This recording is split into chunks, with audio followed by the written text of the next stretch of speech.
Now let's take a look at the thermal performance of our 3D model. Let me show you again the wall properties. Every wall has a U value that's calculated by the layer buildup and the materials that are assigned. The U value of this wall is 0.3, which is an R19 wall. The U value is calculated according to ISO code 6946. Here I have mineral wool together with my stick frame, and that's the heat conductivity for that. So that's the thermal performance of my walls. Over here we have a different wall that has more insulation on the outside. Take a look at the properties of that. So here we have an external 2 inches of expanded polystyrene, and the U value is 0.21, which is an R of 27. Slightly more energy efficient wall. And the same U value is also assigned to doors and windows, to the openings.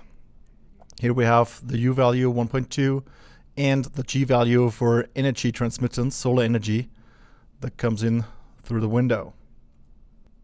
For the energy calculation of that building, we need to define individual rooms and zones that have different conditioning, different heat.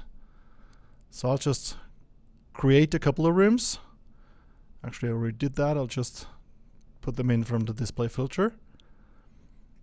Now you can see the individual rooms, foyer here, the kitchen, great room. That's all in 2D.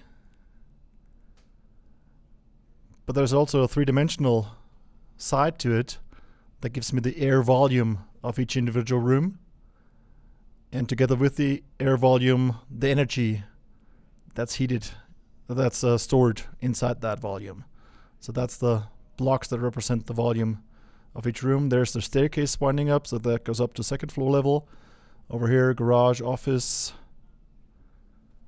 all individual volumes, so I know exactly how many cubic foot of air have to be heated. Okay, bring the model back on and go back to a plan view. Okay, bring the room information back quickly. Display filter. There we go. And now I have to categorize every room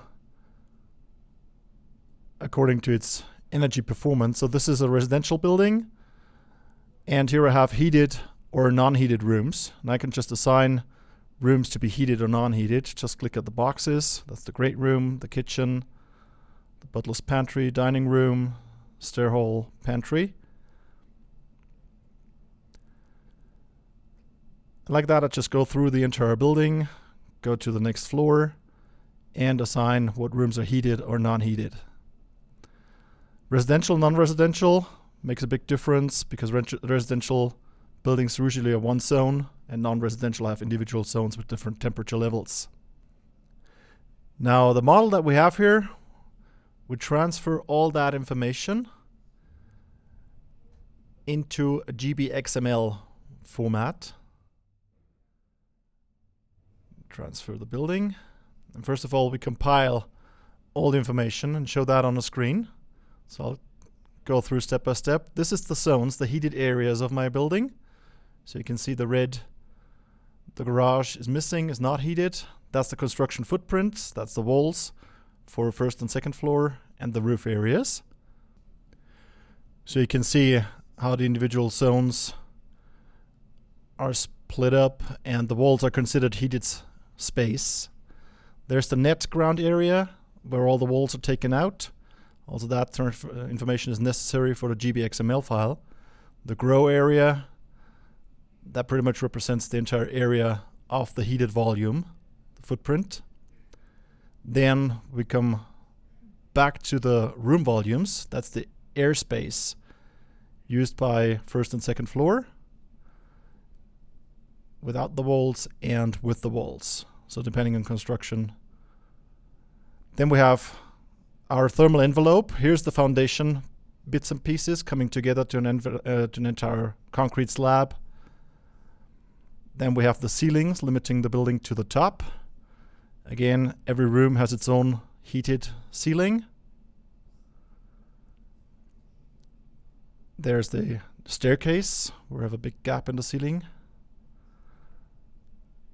And then we have walls for first and second floor. Every wall per room spelled out individually with the openings, doors and windows. And to every of those components, there's a U value and a heat level for the room behind it. So all that together is my thermal envelope. There's the roof surfaces covering the rest of the building, and that is the envelope that's going to transmit heat to the outside. So this detailed description of the thermal envelope with all the areas and the thermal properties of walls, ceilings and roofs, we generate a green building XML file, which we can then use to generate certificates for different code requirements for HERS, net zero home, or even for a passive house. Another thing that comes up often is people want to know what direction codes and regulations are going and how we can employ modern tools to deal with these issues. So let's think about the origin of building codes, for example. And they came out of a need to assure life and safety. They came out of the need to have engineering predictability in the buildings that we built because they became taller and bigger and more dangerous in some ways. And they would house more people and take up more resources. What we see in the future is a continuation of those kinds of issues, but beyond that, we're going to have to also deal with a predictable performance of buildings. So in the use of energy, in the way we treat indoor environment quality, including the air, in the emissions that are caused through that whole process, in the water resource, and in the way we handle the life cycle of all the things that we use to construct buildings and develop cities and all of the things that are involved in that.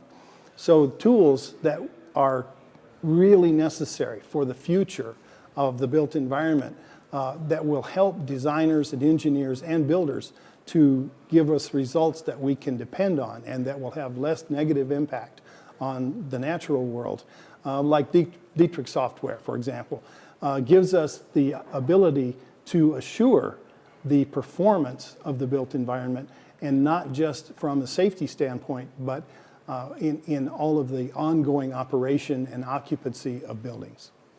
Clients today have an expectation, as they should, that their home is going to be the best possible performing home on the market.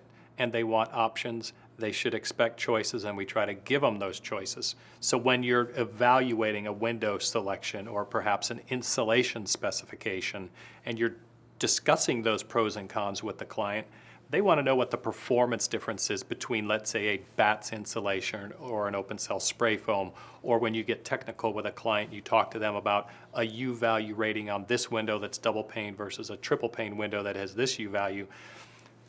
Clients get confused real quick. So when you have a software like Dietrich's, it can really break that down into energy modeling or performance analysis that the client can understand.